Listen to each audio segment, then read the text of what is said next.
ওই গরুটার দিকে তাকায় দেখছো এক বেলা খানাও দিলা না, মাসে বেতনও দিলা না। গরুটারে নিয়ে মাঠে হাল চাষ করাও, বাচ্চাটারে এক ফোঁটা দুধও দাও না। ওই গরুটা খের ভুসি আর ঘাস খাওয়ার পরে 20-30 কেজি দুধ, পিওর দুধ তোমাকে দেয়। বাচ্চারে তুমি এক ফোঁটা দিলে না। ওই গরুটা যদি মেজাজ গরম করতো, কোনো বনি আদমের শক্তি ছিল না দুধ দহন করে ঘরে আনবে। আল্লাহ বলেন নজর করে দেখ, এই গাভীটারে আমি তোমার কেমন খাদেম বানায় দিলাম, গোলাম বানায় দিলাম। একটা কুকুর সারাটা রাত তোমার বাড়ির দরওয়াজায় বসে পাহারা দেয়। রাতের বেলা একটা গাছের পাতাও যদি পড়ে যায়, কুকুর ঘেউ ঘেউ করে আওয়াজ দেয়, দিয়া বলে তোরা যা মনে করো, আমি বাড়ির পাহারাদার ঘুমাই নাই। আমার মালিকের পাহারা দেওয়ার জন্য আমি এখানে দণ্ডায়মান হয়ে গেলাম। এই কুকুর সারা রাত তোমার ঘর বাড়ি পাহারা দেয়, বিনিময়ে তুমি এক বেলার খানাও দাও নাই, একটা টাকাও দাও নাই। কুকুর কোনোদিন রাগ করিয়া মালিকের কামড়ও দেয় নাই। আল্লাহ পাক বলেন বান্দা, আমি আল্লাহ যেইভাবে সব তোমার গোলাম বানায় দিলাম, সব মাখলুকাত তোমার গোলামি করতে বাধ্য। এরে বান্দা নজর করে দেখছো নি, রাতের বেলা তুমি মশারি টানাইয়া ঘুমাইতে গেলা, সারাটা দিন কাজ করেছো ব্যস্ত, রাতের বেলা একটু আরামের জন্য ঘুমাইতে গিয়েছো। আমি আল্লাহ রাতের পোশাক বানায় দিলাম তোমার ঘুমানোর জন্য। ওয়াজআলনাল লাইলা লিবাসা ওয়াজআলনান নাহারা মাআশা। ও বান্দা, রাত আমি দিলাম তোমার পোশাক বানায় তুমি আরামে ঘুমাইবা, দিন আমি দিলাম তোমার কামাই রুজি আরামের আয়েশের জন্য। রাতের বেলা যখন ঘুমাইতে যাও, মশারিটা নাইয়া যখন ঘুমায় গেলা, বাতি যখন বন্ধ করে দিয়েছো, 2-4টা মশা তোমার কানের কাছে আওয়াজ দেয়, কিন্তু কানের ভেতর থেকে ভেতরে ঢুকে না রে বাবা। নজর করে দেখছো নি, মশারির ছিদ্র এত ছোট, একটা মশা ঢুকার কোনো কায়দাই নাই। একবার যদি চিন্তা করে দেখতি রে মানুষ, ওই মশারির ছিদ্র দিয়ে মশা কিভাবে ঢুকলো, অথচ মশারির ছিদ্র থেকে তোমার কানের ছিদ্র অনেক বড়, নাকের ছিদ্র অনেক বড়। মশাটা কানের কাছে ঘুরলো, একবারও কানের ভেতরে ঢুকলো না। যদি টুকিয়েই যাইতো, মানুষ তোমার ওখানেই মরণের ডাক এসে যেত। আমি আল্লাহ পাক ফেরেশতা পাঠাইয়া তোমার পেছনে পাহারাদার বানায় দিলাম। আমার বান্দা সারাদিন কাজ করার পরে ঘুমায়, ও ফেরেশতা পাহারা দাও আমার বান্দার ঘুমে যেন কোনো মশা ডিস্টার্ব না করে। আল্লাহ পাক বলেন, ও বান্দা তোর নিজের জন্য আলোর দরকার, আমি আল্লাহ সূর্যের আলো দিয়ে দিলাম। আমি আল্লাহ পাক তোমার প্রয়োজনে পানির দরকার, আমি আল্লাহ পানি দিয়ে দিলাম। আমি আল্লাহ তোমার প্রয়োজনে রাস্তা দরকার ব্যবস্থা করে দিলাম, জমিন দরকার ব্যবস্থা করে দিলাম। তোমার প্রয়োজনে বাতাসের প্রয়োজন ব্যবস্থা করে দিলাম। তোমার প্রয়োজনে বান্দা তোমার খানার দরকার, আমি জমিন থেকে খানার আয়োজন করে দিলাম। দেখ বান্দা, নিজের টাকা দিয়ে জমিন কিনলা, আবার নিজের টাকা দিয়ে ইট বালু সিমেন্ট রড কিনিয়া বিল্ডিং করলা, নিজের টাকায় জমিন কিনিয়া নিজের টাকায় বাড়ি করার পর আরামে ঘুমাইতে পারো না, কারণ ওই বাড়ির ট্যাক্স নেয় সরকার আদায় করিয়া। বলে বাড়ি করছো নিজের টাকায়, তাড়াতাড়ি সরকারের এবছর শেষে ট্যাক্স দাও, জমিনের ট্যাক্স দাও। আল্লাহ বলেন, জমিনটা আমি তোমার জন্য ফ্রি বানায় দিলাম, কোনো ট্যাক্স নিলাম না। আমি আল্লাহ যদি ট্যাক্স চাইতাম, কোন মানুষ জমিনে বসবাস করার উপায় থাকতো না। আমি আল্লাহ কেমন রহমান, আমি আল্লাহ কেমন দয়াময়। আমি রব্বুল আলামিন সূর্যের আলোটারে ফ্রি বানায় দিলাম, বিনিময়ে কোনো বিল নিলাম না। দুনিয়ার মাথাওয়ালারা বুদ্ধি খাটাইয়া সূর্যটারে কন্ট্রোল করিয়া অস্ত্রের মাধ্যমে, যন্ত্রের মাধ্যমে বিদ্যুতের আবিষ্কার করলো। এরপরে বিদ্যুৎ দিয়া মাসে মাসে বিল দিতে হয়। বিল যদি তোমার বকেয়া হয়, ওয়ার্নিং দেওয়ার পরে, সতর্কতার পরেও না দিলে বিদ্যুতের তার কেটে দেয়। আল্লাহ বলেন, গোটা দুনিয়ার মানুষের জন্য আমি সূর্যের আলোটারে ফ্রি বানায় দিলাম, কোনো বিল দেওয়া লাগবে না। রাতের বেলা চাঁদের আলো ফ্রি দিয়া দিলাম, কোনো বিল লাগবে না রে গোলাম। কারণ সূর্য আমার না, তুই বান্দা আমার। আমার মোহাব্বতের জন্য তোরে বানাইছি, আর সব মাখলুকাত তোমার গোলাম বানাইয়া দিলাম। দোকানে যাইয়া যদি বলো, ভাইজান আমার 1 গ্লাস পানি দাও আমার পিপাসা নিবারণের জন্য, দোকানওয়ালা বলবে 1 গ্লাস কেন, আর একটু বেশি পানি নাও, 5 টাকা 10 টাকা দিয়া নাও। বিনা টাকায় তোমারে পানি দেয় না দোকানওয়ালা। আবার ঘরে বাড়িতে পানি নাও, পানির জন্য আবার তোমার সরকার বিল নিতেছে। আল্লাহ বলেন, নজর করে দেখছো আমি আল্লাহ কেমন দয়ার মালিক। সারা দুনিয়ার মানুষের জন্য কত বিরামহীন বেপরোয়া ভাবে আমি আল্লাহ পানি দিয়া দিলাম, টনে টনে পানি ফ্রি দিলাম, কোনো বিল আমি আল্লাহ চাই নাই। যদি মাসে মাসে বলতাম আমার পানি যারা ফ্রি নাও 5 টাকা মাসে বিল দেওয়া লাগবে, দুনিয়ার কোনো বড় লোকেরও বেঁচে থাকার উপায় ছিল না। এরে বান্দা অক্সিজেন নাই, হসপিটালে গেলারে দৌড়াইয়া মিটার লাগাই দিলা, অক্সিজেনের পাইপ লাগাইয়া, কম্পিউটারে বিল উঠলো, আধা ঘন্টা অক্সিজেন তুমি নিয়েছো, এত টাকা বিল দাও। আল্লাহ বলেন নজর করে দেখ, আমি তোমাদের জন্য বাতাসটারে ফ্রি বানায় দিলাম, একটা টাকাও কোনো মাসে বিল নিলাম না, চাইলাম না। এত কিছু তোমাকে দেওয়ার কারণ, 3 বেলা তোমার খানার প্রয়োজন, আমি আল্লাহ পাক সুন্দরভাবে খানার আয়োজন করে দিলাম। ভাত আর রুটি খাবি, জমিন থেকে আমি আল্লাহ ধান দিয়া চাল দিলাম। আমি যদি জমিনে ধান না দেই, তোর কোনো বাবার শক্তি নেই জমিন থেকে ধান উঠাবে। আমি যদি গম না দেই, তোর কোনো বাবার শক্তি নেই জমিন থেকে গম উঠাবে। এই ধান আর চাল দিয়া বান্দা তুই ভাত পাকাইয়া খাবি, তরকারি লাগবে। এই আল্লাহ রব্বুল আলামিন কেমন ভাবে তোর জন্য কত হাজার ধরনের তরকারি দিলাম, শাক সবজির আয়োজন করে দিলাম, এক একটার মধ্যে এক একটা মজা লাগাইছি। এর কচু শাক দিয়াও খানা খাবি, কলমি শাক দিয়া খানা খা। যত শাক দিছি শুধু পেট ভরার জন্য না, তোর শরীরের ভিটামিনের জন্য। ডাক্তারেরা কয় কচু শাক দিয়া খানা খাও, চোখের জ্যোতি বাড়বে, পাওয়ার বেড়ে যাবে, চোখের পাওয়ার কখনো নষ্ট হবে না। আল্লাহ পাক বলেন এই সবজি রান্নার জন্য, পাকের জন্য তোর মশলা লাগবে। আমি আল্লাহ কুদরতের দ্বারা তোর আবার মশলার ব্যবস্থা করে দিলাম। জমিন থেকে পেঁয়াজ রসুনের ব্যবস্থা করে দিলাম, হলুদ মরিচের ব্যবস্থা করে দিলাম। তোমার বাবাও করে নাই, তোর আমার আম্মা যেন করে নাই। আমি আল্লাহ পাক তোমার সব মশলার আয়োজন করে দিলাম। সবজি কতদিন খাবি ভালো লাগে না, আমি আল্লাহ এবার তোর জন্য হাজার রকমের গোশতের আয়োজন করে দিলাম। ও বান্দা গরুটা জবাই দিয়ে খাবি, আমি আল্লাহ কোনো বাধা দিব না। বাচ্চাওয়ালা মুরগিটারে জবাই দিয়ে রান্না করে খাও, বাচ্চাগুলো মা মা করে চিৎকার দেয়, তুমি কানেও নাও না। আমি আল্লাহ বেজার না, তোর খেদমতের জন্য বানাইছি, মনের মতো খা। আমি আল্লাহ পাক রব্বুল আলামিন গোশত তোর ভালো লাগে না, আবার নদীর মধ্যে হাজার রকমের মাছের আয়োজন করেছি। ও বান্দা মনে যত পারো তুমি আমার দেওয়া নিয়ামত মাছ খাও। এরে বান্দা 3 বেলার খানায় তোমার শরীরটা তাজা হয় না, আমি আল্লাহ তোমার শরীরটারে স্থায়ী ভাবে তাজা রাখার জন্য 12 মাস ভিটামিন ফলের আয়োজন করে দিলাম। আঙ্গুর, বেদানা, কমলা তোমার আব্বা বানায় না, তোমার মা বানায় না, আমি আল্লাহ তোমার শরীরের ভিটামিনের জন্য কত ধরনের ফল ফ্রুটের ব্যবস্থা করে দিলাম। এরে বান্দা এত কিছু আয়োজন করার পর আমি আল্লাহ কি চাই তোর থেকে? আমি এই কথা চাই না সারা রাত আমার জায়নামাজে বসে ডাকবি, আমি আল্লাহ এটাও চাই না। সারাদিন তুই রোজা রাখবি আর জেহাদে দৌড়াবি, আমি আল্লাহ এটাও চাই না। ব্যবসা বন্ধ করিয়া, চাকরি বন্ধ করিয়া, বিয়া শাদী বন্ধ করিয়া অল টাইম তসবি টানবি আর আল্লাহরে ডাকবি, আমি আল্লাহ এটাও পছন্দ করি না। বরং আমি আল্লাহ তোর ব্যবসা করার রাস্তাটাও খুলে দিলাম, যত পারো ব্যবসা করো, বাধা নাই। আমার নবীও ব্যবসা করেছেন, আবু বকর ব্যবসা করেছেন, ওমর ফারুক ব্যবসা করেছেন, সাহাবায়ে কেরামরা ব্যবসা করেছেন, ব্যবসাও করো, বাধা নাই। চাকরি করো, বাধা নাই। আমার নবী খাদিজার বাড়ি চাকরি করেছেন, সাহাবায়ে কেরাম চাকরি করেছেন, সব আম্বিয়া কেরামরা চাকরি করেছেন, তুমিও চাকরি করো, বাধা নাই। ও বান্দা তুমি লেখাপড়া করবা, তাও বাধা নাই। স্কুলে পড়ো, বাধা নাই। কলেজে লেখাপড়া করবা, কোনো নিষেধ নাই। ডাক্তারি পড়ো, আলহামদুলিল্লাহ। ইঞ্জিনিয়ারিং পড়ো, আলহামদুলিল্লাহ। তুমি লেখাপড়া করে প্রফেসর হও, তুমি লেখাপড়া করে একজন ইঞ্জিনিয়ার হও, লেখাপড়ার মাধ্যমে তুমি একজন এসপিডিসি হও, তোমাকে বাধা নাই। 24টা ঘন্টা দিয়া আমি রাত আর দিনটাকে কাভারিং করে দিলাম। এই 24 ঘন্টার 22 ঘন্টা সময় তোমার কাজে লাগাও, আমি আল্লাহ বাধা দিব না।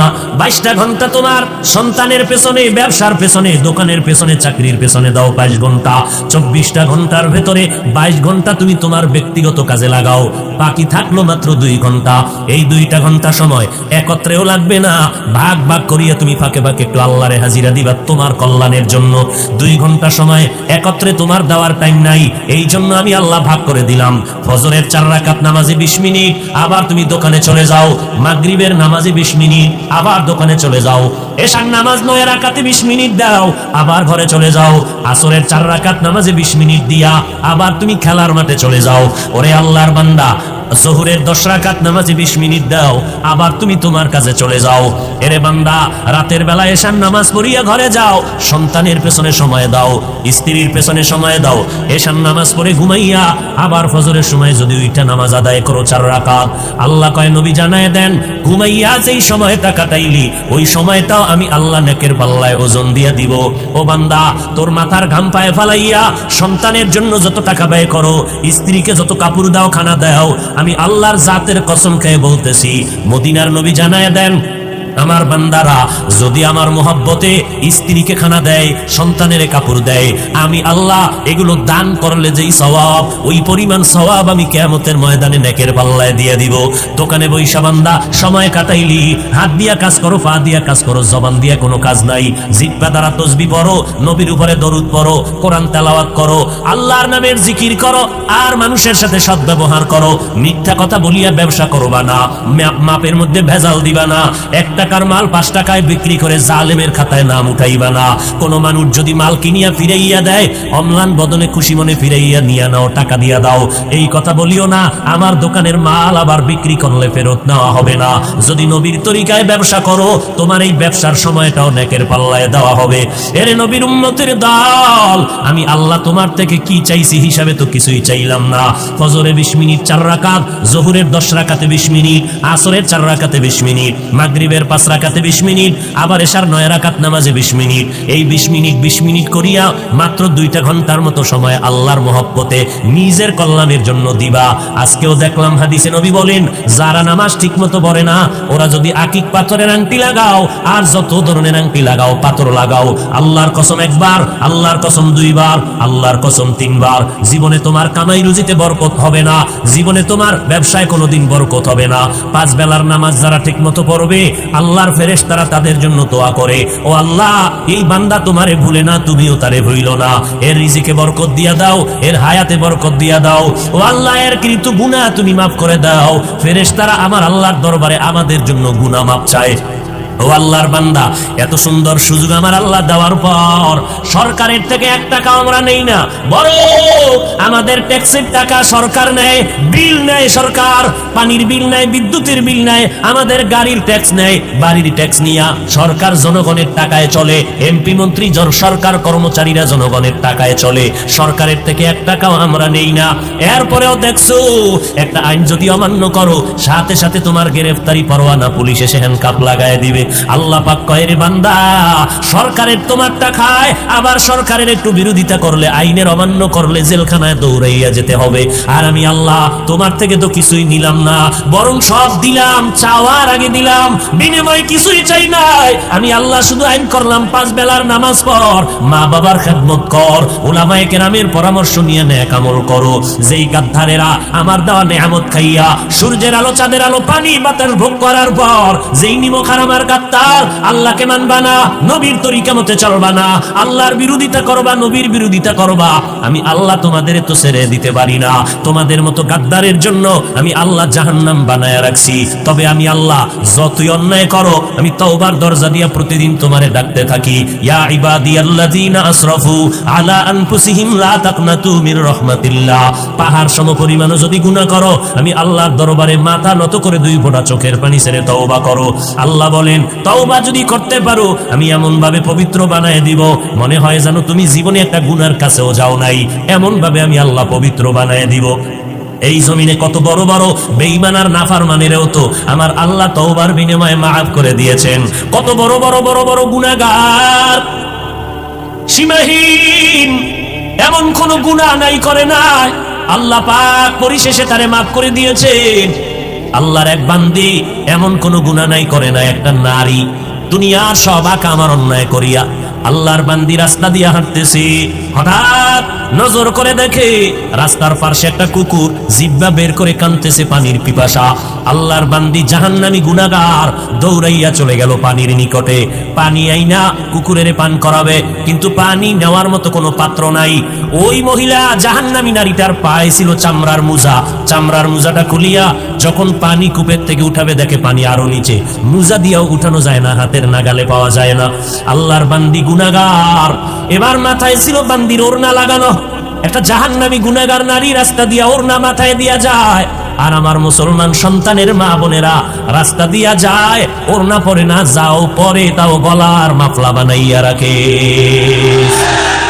ওই জাহান্নামী নারীটা মাথার ওড়নাটা খুলিয়া একটা মাথা মুজায় বাঁধলো, মুজার সাথে বাঁধিয়া কূপের থেকে পানি উঠাইয়া এবার দৌড়াইয়া ওই গুনাহগার নারীটা ওই কুকুরটাকে পানি পান করাইয়া দিল।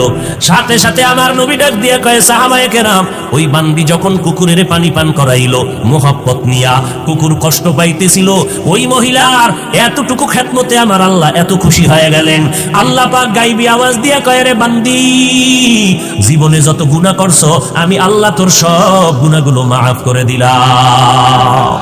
কাদের কুদরত দারি বর কামাল, আন্তা রব্বি আন্তা হাসবি জুল জালাল, তুহি কাদের জলিলুল্লাহ জাহাদার, বাবার হালে তুহি মেরা নেগাহদার।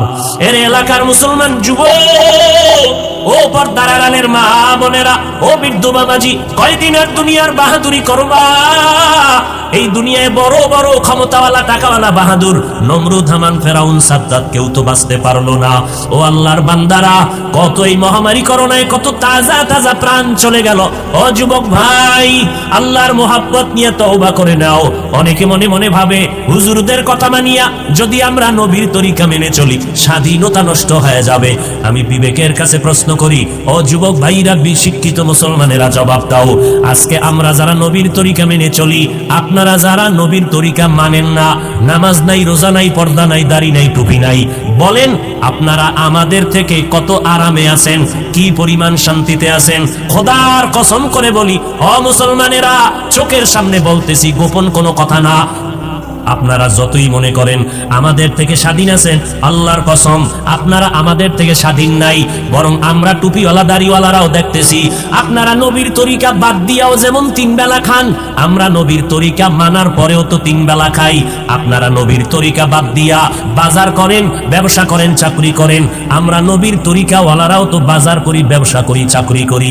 আপনারা নবীর তরিকা বাদ দিয়া আজকে বিয়া শাদী করলেন, সন্তান নিলেন, আমরা নবীর তরিকা ঠিক রাখিয়াও বিয়া করলাম, সন্তান নিলাম। আপনারা নবীর তরিকা আল্লাহর হুকুম বাদ দিয়া দেশ বিদেশ ভ্রমণ করেন, আমরাও তো আলহামদুলিল্লাহ নবীর তরিকা ঠিক রাখিয়াও তো দেশ বিদেশ সফর করি স্বাধীনভাবে। তাহলে আপনারা নবীর তরিকা বাদ দিয়া তো 1 ইঞ্চি আমাদের থেকে সম্মানে নাই। বরং আলহামদুলিল্লাহ আমরা যারা নবীর তরিকা মেনে চলি, এমপি সাহেব দেখা হলে কয় হুজুর দোয়া চাই, মন্ত্রী সাহেব দেখা হলে কয় দোয়া চাই, ডিসি স্ত্রী মহোদয় দোয়া চায়। শুধু তাই না রে বাবা, আপনাদের চলাফেরায় ভয়। বন্ধুরা আড্ডায় গেছে, আপনি যদি আড্ডায় না যান আপনার উপরে হামলা। বন্ধুরা একটা অন্যায় করবে, আপনি যদি ওদের সাথে মতে একমত না হন আপনার উপরে হামলা। তারপর ব্যবসা বাণিজ্যের মধ্যে গিয়া আর এক ব্যবসায়ীর সাথে জের ধরিয়া হামলা। আর আমরা যারা নবীর তরিকা চলি, আমাদের ব্যবসা সীমিত, আমাদের চাকরি সীমাবদ্ধতার মধ্যে, আমাদের সাথে কোনো কলহ দ্বন্দ্ব নাই, বরং সব সাইডে আমাদের সম্মান।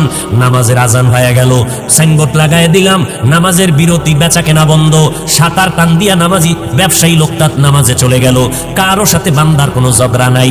তাহলে আমরা চিন্তা করে ফলাফল স্পষ্ট বের করে দিলাম, আমরা নবীর তরিকা মান্যওয়ালারা দুনিয়াতে আমরা সম্মানেও আছি, আপনাদের থেকে বেশি শান্তিতেও আছি, আলহামদুলিল্লাহ।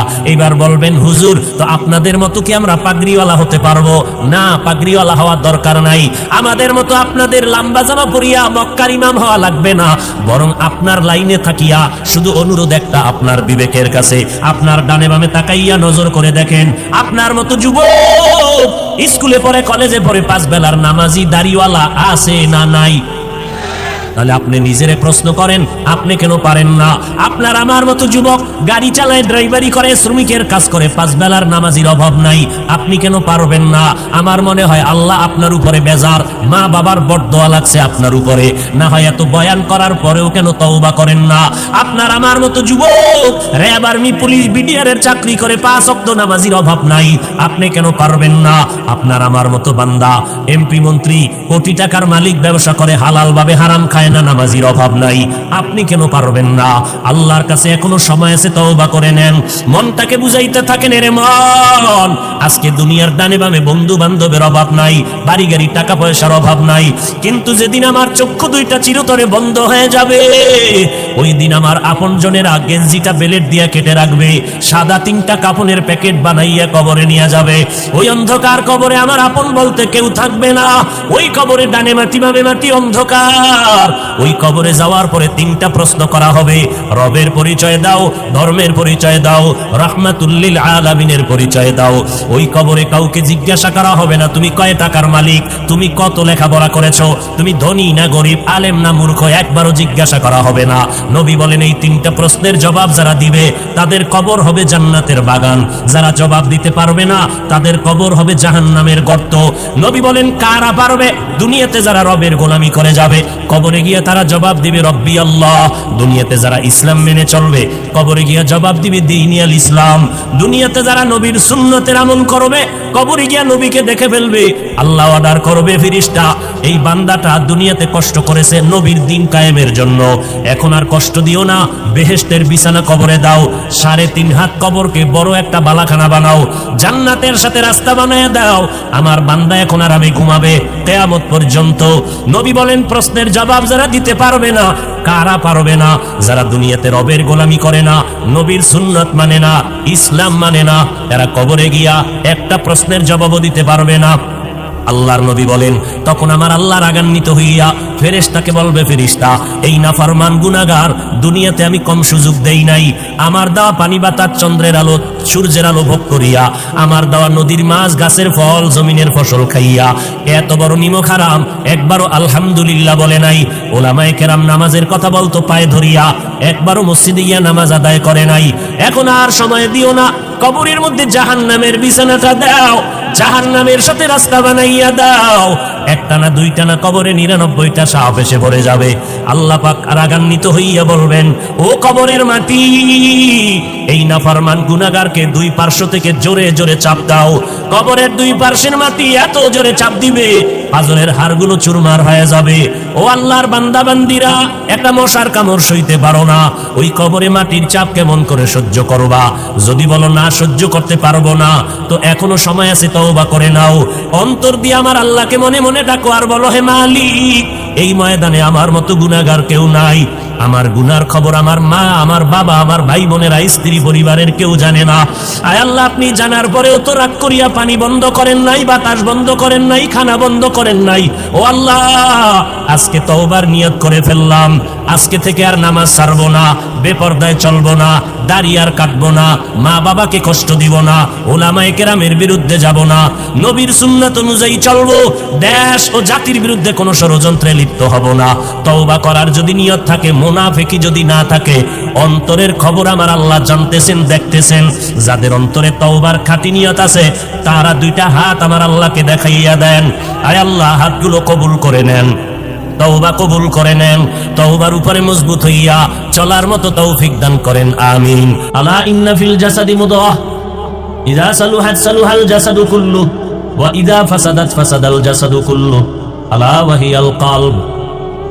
রহমতের নবী বলেন, মানুষের মধ্যে যে কলব আছে, এটা গোশতের একটা টুকরা, এই টুকরাটা ভালো থাকলে পুরা বডি ভালো, ভেতর বাহির ভালো। আর এই টুকরা যখন খারাপ হয়ে যায়, ভেতর বাহির পুরাটা খারাপ, ওই টুকরার নাম কলব। রহমতের নবী বলেন, মা মিন মাউলুদিন ইল্লা ইউলাদু আলাল ফিতরা। জমিনে যখন কোন সন্তান আসে, তার কলবটা থাকে আয়নার মতো স্বচ্ছ। ফা আবাওয়াহু ইউহাব্বিদানিহি আও ইউনাসসিরানিহি আও ইউমাজ্জিসানি ইলা আখিরিল হাদিস। নবী বলেন, মা বাবা ওই সন্তানের অন্তরটাকে নষ্ট বানায়, মূর্তি পূজারি বানায় মা বাপ, অগ্নি পূজারি বানায়, গায়রুল্লাহর গোলাম বানায় মা বাবা। অন্য হাদিসে রহমতের নবী বলেন, মানুষ যখন একটা অন্যায় করে, গুনাহ করে, ওই টুকরাটার মধ্যে একটা কালো দাগ পড়ে, আর একটা গুনাহ করে, আর একটা দাগ পড়ে, আবার গুনাহ করে, আবার দাগ পড়ে, কালো দাগ পড়তে পড়তে কলবটা কালো পর্দায় আবৃত হয়ে যায়। তখন আর সামনে কিছুই দেখে না, তখন ভালোটারও খারাপ বলে। টুপি মাথায় দেওয়া ভালো, নামাজ ভালো, রোজা ভালো, সব ভালো, বান্দা এরপর পরে খারাপ। এই যে বৃষ্টি চলে, যারা টিনের ঘরে ঘুমায়, কি মজার আওয়াজ। এখন কয় যে মজা তো লাগে এক মজা, আর এক মজা খাওনের, কি বলে খিচুড়ি পাকাও গরুর গোশত দিয়া। কি দিয়া বলেন না কেন? গরুর গোশত দিয়া খিচুড়ি, আর এই টাইমে সেই মজা। ঘরের মধ্যে 10 জন আছে, মজা করে খাবে, কিন্তু একজন বলে আমার সামনে আনবি না, গরুর খিচুড়ি খাবো না, পারলে এক ফোঁটা বীজ দে। খিচুড়ি ঝামেলা না তার ভেতরে ঝামেলা? খিচুড়ি বারবার বলে এটা খারাপ খারাপ, গরুর খিচুড়ি খাওয়া যাবে না। সবাই বলে আমরা মজা করে খাবো, তুমি এটার বদনাম করো কেন? বলে না, খিচুড়ি আসলে ভালো, তোমার পেট খারাপ। কি খারাপ? তাড়াতাড়ি পেটের চিকিৎসা নাও, তোমার সমস্যা হয়ে গেছে। নামাজ ভালো, রোজা ভালো, তাবলিগ ভালো, উলামায়ে কেরাম ভালো, জিকির ভালো, পাগড়ি ভালো না খারাপ? বলেন। যারা বলে তাবলিগ ভালো না, যারা বলে টুপি ভালো না, দাড়ি ভালো না, পাগড়ি ভালো না, জিকির ভালো না, তেলাওয়াত ভালো না, ওয়াজ মাহফিল ভালো না, তাদের কলব খারাপ। কি খারাপ? কলবের চিকিৎসা করো। কলবের চিকিৎসা কেমনে করবা? এই যে বডিটার উপরে কত না ক্রিম মাখি, বারবার আয়না দেখি স্পট আছে কিনা, সুন্দরভাবে পরিচ্ছন্ন করি, কিন্তু এই বডির কোনো দাম নাই। এটা একটা কাভার। ভেতরে আসল জিনিস চলে গেলে বলে এটা মানুষ না, মানুষের লাশ। ছেলে কান্দে আব্বা নাই, সামনে সাদা কাপড়ে পেঁচানোকে বলে এটা বাবার লাশ। তুই এরই তো বাপ ডাকলি এত বছর, এখন কেন বলো বাবা নাই? তাহলে তুই আসল বাবারে চিনোস নাই, আসল বাপ চলে গেছে, এখনকার বাবা নাই। তুই দেহটা পড়ে আছে বলে এটা বাবার লাশ, তাহলে তুই দেহটাকেই তো আব্বা করে ডাকলি, এখনো তো সেই আকৃতির দেহটা আছে, এখন কেন বলো বাবা নাই? তাহলে আসল বাবাকে চিনুই নাই। তাহলে তোমার আসল চেহারাটা, তোমার এই চেহারার দাম নাই, পোকায় খেয়ে ফেলবে চেহারা, কিন্তু তোমার ভেতরে আসল জিনিস, ওটার কয়েকদিন তুমি পরিষ্কার করছো। দেহটায় ময়লা লাগছে, সাবান লাগাও, না হয় মানুষ খারাপ বলবে। শরীরের কাপড়ে ময়লা, সাবান লাগাও। কলবের মধ্যে গুনার ময়লা লাগছে, কয়দিন তুমি পরিষ্কারের চিন্তা করেছো? তোমার কলবের ভেতরে অহংকারের ময়লা, তোমার কলবের ভেতরে হিংসার ময়লা। নিজেরে বড় মনে করো, অন্যকে ছোট মনে করো, অন্যের ভালো পছন্দ করো না। নিজের ছেলে লেখাপড়া করে না এ নিয়ে ভাবো না, অন্যের ছেলে পাশ করলো, নাম্বার বেশি পেলো, মাথা গরম। আছে না নাই?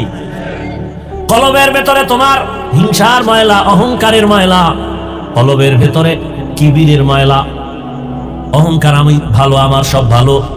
এই ময়লা সাফ করো। এই ময়লা সাফ করার জন্য হসপিটালে যাও, অপারেশন করো। এই ময়লা সাফ করার হসপিটাল হলো উলামায়ে আহলে হকের মজলিস। قال رسول الله صلى الله عليه وآله وسلم عليك بمجالسة العلماء واسمع كلام الحكماء فإن الله لا يحيي القلب الميت بنور الحكمة كما يحيي الأرض الميتة بوابل المطر। লুকমানে হাকিম তার সন্তানকে উপদেশ দিতেছেন, রহমতের নবী সেই কথাটা সাহাবায়ে কেরামদেরকে রিপিট করতেছেন। নবী বলেন, লুকমানে হাকিম তার সন্তানেরে বলে, উলামায়ে কেরামের মজলিসে বসবা, তাদের হিকমতপূর্ণ কথা শুনবা, লাভ হয় মুর্দা দিল জিন্দা হয়ে যাবে, মুর্দা দিল জিন্দা হয়ে যাবে, কলবটা পরিষ্কার হয়ে যাবে। আগুনের কাছে গেলে তোমার শরীরে আগুন না নিলেও গরম ভাব আসবে। আতরের দোকানে দাঁড়াইলে আতর কিনতে পারো, ভালো, পারো নাই, ফাও নাও, কয় ভালো, কয় ভাও দেয় না, তাহলে অন্তত ঘেরান পাইবা। ঠিক নেই? উলামায়ে কেরামের কাছে যাও, আল্লাহকে পাইবা। যদি আল্লাহকে অন্তত নাও পাও, আল্লাহ পাওয়ার ঠিকানাটা জানবা। কি? আল্লাহরে কোথায় পাওয়া যায়? আল্লাহ সম্পর্কে একটা তোমার ভেতরে পেরেশানি আসবে, ভাব আসবে, চিন্তা আসবে। উলামায়ে কেরামের মজলিস ছাড়া দিন বুঝার জানার কোনো পথ নাই। অতএব উলামায়ে কেরামের কাছে যাও, তাদের মাধ্যমে কলবকে তুমি জিন্দা বানাও। জমিনে সূর্যের গরম লেগে যেমন পুরাটা ফেটে যায়, হাত চাষাবাদ চলে না, ফসল উৎপাদনের ক্ষমতা হারিয়ে ফেলে, আবার আল্লাহর বৃষ্টি দিয়া মুহূর্তে জমিনটা নরম হয়ে যায়, ফসল উৎপাদনের ক্ষমতা ফিরে পায়। গুনাহ করে যারা কলবটাকে ভেঙে ফেলেছো, উলামায়ে কেরামের কাছে যাও। আল্লাহ রহমতের বৃষ্টি যখন দিবেন, আল্লাহওয়ালাদের নেক নজর যখন পড়বে, কলবটা এই পরিমাণ জিন্দা হবে। এখন তোমার নামাজ পড়তে ভালো লাগে না, তখন নামাজ না পড়লে ভালো লাগবে না। এখন তোমার রোজা রাখতে ভালো লাগে না, তখন তোমার রোজা না রাখলে ভালো লাগবে না। দুনিয়ার পেছনে ঘুরিয়া কি পাইছো? কই নমরুদ কি পাইলো? সাদ্দাত কি পাইলো? ফেরাউন কি পাইলো? ফেরাউনের লাশ তো আজও পড়ে আছে। মিশরের পুরা ক্ষমতা পাইয়া এছিল একটা ফকিন্নির বাচ্চা। ফেরাউন না, চরম এক ফ্যামিলি ছিল, গরিব। ক্ষেতের মধ্যে শশা এদিকে টাইনা টাইনা মিশরে নিয়ে বিক্রি করে আটানা পয়সা পাই। ওই সময়ের হিসাবে যা পাইয়া ভাই আস্তে আস্তে আস্তে আস্তে কিছু টাকা হয়েছে। এক সময় ফেরাউন চেয়ারে বৈশা, ওই তদানীন্তন সময়ের মূল প্রধান বাদশা মারা গেছে। ফেরাউন বৈশা এক পর্যায়ে পাওয়ার পাইয়া ওজির আজম হামানকে বলে, শরীরের মধ্যে কেমন যেন এক গরম গরম ভাব, তো কি করবা? কয়, খোদা দাবি করতে মনে চায়। হামান বলে, করো। করলে আর ছোট খোদা দাবি করে লাভ কি, বড়টাই করো। কোরআনের আয়াত। ফেরাউন বলল, আনা রব্বুকুমুল আলা, আমি শুধু খোদা না, বরং সব খোদার বড় খোদা। সেই ফেরাউন মাটি গ্রহণ করে নাই, আজও জমিনের মধ্যে আছে। কই গাদ্দাফি, কই সাদ্দাম? চোখের সামনের গুলো বলতেছি, কই? চোখের সামনে সব শেষ। আমেরিকার বুশ কোথায় গেল? চোখের সামনে যমুনা গ্রুপের মালিক কই গেল? মহামারী করোনায় আক্রান্ত হয়ে গেল। ডাক্তারকে বলে, কত হাজার কোটি টাকা চাও, স্পেশাল ফ্লাইটে আমাকে সিঙ্গাপুরে নাও। টাকা দিতে চাইলো, কিন্তু কেউ দেহর মধ্যে রুহুটা ফিরাইয়া দিতে আর পারলো না। সাদা কাফনের প্যাকেট হয়ে চলে গেল। কই বিল্ডিং ওয়ালা? বিল্ডিং পড়ে আছে, বিল্ডিং ওয়ালা নাই। তো দুনিয়া দুনিয়া যারা করো, কত যুবক চোখের সামনে হঠাৎ বলে বুকে ব্যথা, দইরা দেখে নাই। এক যুবক সন্তান এলাকায় সবাই তারে ভালো জানে, সিঙ্গাপুরে যাবে, ভিসা হইছে, কয়েক মাসের মধ্যেই চলে যাবে, ফ্লাইট আসবে, ভিসা হয়ে গেছে। আদরের সন্তান, কয়েকদিন আগের ঘটনা। সকাল 8টা-9টায় বলে, আম্মু আমি একটু দোকানে যাই। কেন? বলে, আমার বন্ধু ডাকছে, একটু চা পান করবে, একটু চা খাই আসি। তো মোটর বাইক নিয়ে রওনা হয়েছে। এমন ভাবে অ্যাক্সিডেন্ট হয়ে গেল, জায়গায় শেষ। সিঙ্গাপুরের ভিসাও রেডি, কিন্তু কবরের ভিসা যাচ্ছে কে জানে। বন্ধুর সাথে আর দেখাও হলো না। কি পরিমাণ যুবক বাইক অ্যাক্সিডেন্টে মরে যায়। ওটি তো আর বুড়ারা উঠে না, ওই মরণস্ত্র যুবকদের। বাইক চালায় যারা, এটা একটা নতুন মরণস্ত্র। এটা হলো ডাইরেক্ট। আর ইনডাইরেক্ট মরণস্ত্রের নাম মোবাইল। এটা তোমার ডাইরেক্ট মারবে না, আস্তে আস্তে কিডনি খাবে, হার্ট দুর্বল করবে, ব্রেন দুর্বল করবে। এই মোবাইলে চোখের পাওয়ার নষ্ট করে। এ বানায় বলতেছি, লজ্জা শরম না থাকলে কি করা? সারা রাত এই মোবাইলটা নিয়ে যারা চোখের জেনা করে, কানের জেনা, হাতের জেনা, জবানের জেনা, অন্তরের জেনা করে সারা রাত, এরে কি বয়ান দিলে বুঝ আসবে? বুঝে আসে না। ওই যে শুরুতেই বলছিলাম, বুঝ নাই। যেদিন বুঝ আসবে তখন আফসোস করলেও লাভ হবে না। তোমার কিডনি ড্যামেজ করে দিল, খবর নাই। হার্ট দুর্বল করে দিল, খবর নাই। চোখের পাওয়ার দুর্বল করলো, খবর নাই। একটা মোবাইলে লেখাপড়া নষ্ট করলো, খবর নাই। মায়ের সাথে তোমার সাথে বেয়াদবি শিখাই দিল মোবাইলে, খবর নাই। মোবাইলকে ঠিক রাখতে গিয়ে কত সন্তান মায়ের সাথে বেয়াদবি করেছে। মোবাইলকে কেন্দ্র করে কত সন্তান বাবার সাথে বেয়াদবি। এই মোবাইলকে কেন্দ্র করে কত ছাত্র শিক্ষকের সাথে বেয়াদবি, কত সন্তান মুরব্বীর সাথে, আলেমের সাথে বেয়াদবি। এই এক মোবাইলের কারণে লেখাপড়া নাই, চরিত্র নাই, শরীর শেষ, জীবন শেষ, যৌবন শেষ। আছে একটা মূর্তির মতো দেহ, রুহুটা চলে গেলে এই দেহটাও শেষ। তাহলে এটা হলো ইনডাইরেক্ট মরণস্ত্র। আর ডাইরেক্ট যুবকের মরণস্ত্রর নাম কি? দাবি দয়া ছাইরা মায়ের বাবার থেকে আগেই ছাড়াই নিস। যারা মোবাইল চালাও 24 ঘন্টা পাগলের মতো, কখন যে হঠাৎ করে স্ট্রোক করে মরে যাবি বলা যায় না। বিদায় নিয়ে আনিস মা বাবার থেকে আগের থেকে। আর যত মনে চা আকাম করে নে, কখন চলে যাবি তোর টিকিট নেই। মনের খাহেশ মিটাইয়া কর, যেন আর কোনো খাহেশ না থাকে, আফসুস না থাকে যে এটা পারলাম না। আবার তোমার মতো কত যুবক, শুরুতেই বলছিলাম, এরা স্কুলে পড়ে, কলেজে পড়ে, চাকরি করে, ব্যবসা করে, 5 বেলার নামাজ পড়ে, মা বাবার খেদমত করে, কারো সাথে খারাপ আচরণ করে না, এক বেলার নামাজও বাদ দেয় না। বহু যুবক আছে, একটু নিজেরে বুঝাইও তুমি কেন পারো না। কোনো ওয়াজের দরকার নাই। এই কথাটাই তোমার বিবেকরে তুমি একটু ধাক্কা দিও। এই বিবেক, আমার মতো যুবক স্কুলে পড়ে নামাজ পড়লে আমি পারি না কেন? আমার মতো জেনারেল লাইনের ছেলেটা যদি কলেজে পড়ে নামাজ পড়ে আমি পারি না কেন? আমার মতো যদি জেনারেল সন্তানটা চাকরি করে নামাজ পড়ে আমি কেন পারি না? ব্যবসা করে নামাজ পড়ে আমি কেন পারি না? আমার মতো জেনারেল লাইনের সন্তান কৃষি কাজ করে নামাজ পড়ে আমি কেন পারি না? শ্রমিকের কাজ করে নামাজ পড়ে আমি কেন পারি না? আমার কপাল বুঝি খারাপ? এই জন্য সারা বাংলাদেশে ঘুরে ঘুরে বলি, যুবক বাবারা, স্কুলে পড়ো, কলেজে পড়ো, চাকরি করো, ব্যবসা করো, বাধা নাই। তুমি ডাক্তার হও, ইঞ্জিনিয়ার হও, প্রফেসর হও, তুমি একজন ওসি ডিসিএসপি হও, সাংবাদিক হও, তবে দাবি আমার একটা, বেয়াদব হইও না রে বাবা, বেয়াদব হইও না। কথার ব্যাখ্যা, 3 জায়গায় বেয়াদবি করবা না, করলে ঘুমের ভিতরে মরণ, পঙ্গু হয়ে মরবি। এক, মা বাবার সাথে বেয়াদবি করবা না, কারণ মা বাবার বরদোয়া লাগলে মরার আগে পঙ্গু, মরার পরে না আগে, খুব সাবধান। 2, শিক্ষকের সাথে বেয়াদবি করবা না, কারণ তুমি আজকে মানুষ হওয়ার পেছনে মা বাবার চোখের পানি, শিক্ষকের অবদান অস্বীকার করার কোনো সুযোগ নেই। 3, তুমি ওলামায়ে কেরাম মুরব্বীদের সাথে বেয়াদবি করবা না। এবং এ কথাটাও লিখে রাখবা, কোন মা বাবা সন্তানকে বরদোয়া করে না, কোন শিক্ষক ছাত্রকে বরদোয়া দেয় না, কোন আলেম উম্মতকে বরদোয়া দেয় না, তবে বরদোয়া করা লাগে না, অন্তর থেকে এসে যায়। মা বাবায় তোমার আচরণে কষ্ট পাইয়া যদি বলে, এটাই তোর জন্য কাল, এই নিঃশ্বাসটাই তোর জন্য শেষ, ধ্বংসের কারণ। শিক্ষক তোমার আচরণে কষ্ট পেয়ে যদি নিঃশ্বাস ফেলে, তোমার লেখাপড়া ধ্বংসের জন্য নিঃশ্বাসটাই যথেষ্ট। ওলামায়ে কেরাম যদি কষ্ট পেয়ে নিঃশ্বাস ফেলে, তোর চরিত্র ধ্বংসের জন্য নিঃশ্বাসটাই যথেষ্ট। মানুষের জীবনের সবথেকে অমূল্য সম্পদ হলো চরিত্র। আর একটা অমূল্য সম্পদের নাম সুস্থ জীবন। এই দোনোটা নষ্ট করে মোবাইল। চরিত্র নষ্ট করে মোবাইল, সুস্থতাও নষ্ট করে মোবাইল। সংক্ষেপে 1 মিনিটে একটা উদাহরণ দিয়ে শেষ করি। আল্লাহর দেওয়া মানুষের সুস্থতার জন্য আল্লাহ দিয়েছেন অমূল্য একটা সম্পদ, ফ্রি, রাতের ঘুম।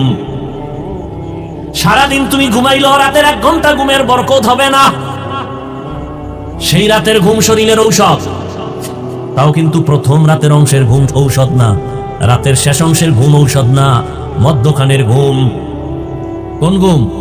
রাতের মধ্যখান সময়ের ঘুম শরীরের মহা ঔষধ। আর সেই ঘুমটাকে নষ্ট করো মোবাইল দিয়া, অনায়াসে অসুস্থ হয়ে যাবা। টের পাও না কেন? বয়স বাড়বে তখন সব টের পাইবা। অকাল মরণ হবে, অকাল। ইয়া আইয়ুহাল্লাযীনা আমানুত্তাকুল্লাহা ওয়াল তানজুর নাফসুম মা কদ্দামাত লিগাদিন ওয়াত্তাকুল্লাহ। তোমার এই জীবনের কোনো মূল্য নাই, তোমার আসল একটা জীবন আছে, পরকাল জীবন। আজকে কাজী নজরুল, কবি নজরুল নাই, সারা দেশের মানুষ কবি নজরুলের গুণগান গায়নি। কথা বলেন না কেন? কবি নজরুলের কবিতা বলে তৃপ্তি অর্জন করে, জানে না সে নজরুলের চেহারাটা কেমন, জানে না সে নজরুলের শিক্ষক কারা, জানে না সে নজরুলের বাপমা কারা। মরিয়া গেল সে নজরুল সবার হৃদয় আছে অমর হয়ে। কথা ঠিক? তুমি মরলে স্মরণ করবে তোমার মা বাবা কি বলে, মনে মনে বলবে একটা মুসিবত দূর হয়ে গেছে, ওর কারণে কত জায়গায় লজ্জায় মুখ দেখাইতে পারতাম না, ওর চরিত্র এত খারাপ। মরিয়াও আমরও যদি হতে চাও, এ দুনিয়া ছেড়ে দাও, আখিরাতের সামনের জীবন তুমি অর্জন করো। তোমার আসল জীবন পরকালের জীবন।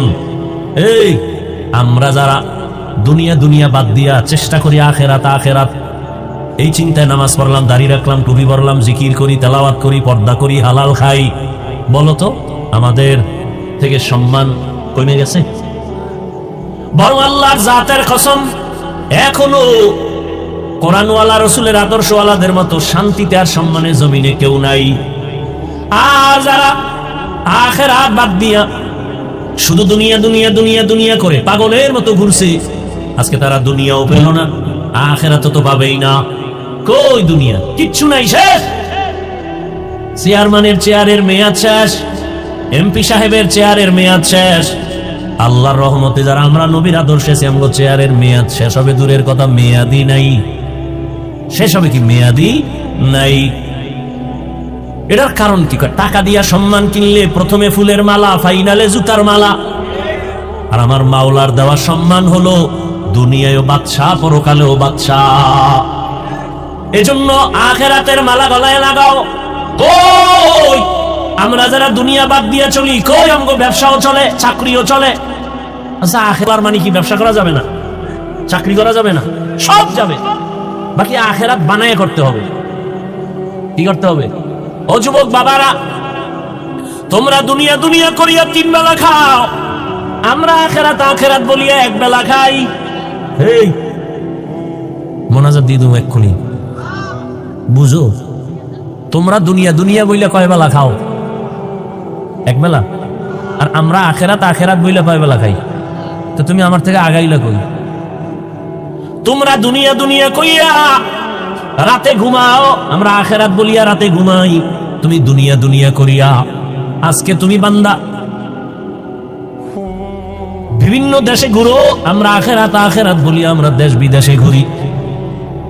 তোমরা দুনিয়া দুনিয়া করে চাকরি করো, ব্যবসা করো, বিয়া করো, আমরা আখেরাত আখেরাত করে ব্যবসাও করি, চাকরিও করি, বিয়া শাদিও। তোমাদেরও সন্তান আছে, আমাদেরও আছে। তাহলে তোমরা আগাইলা কোথায়?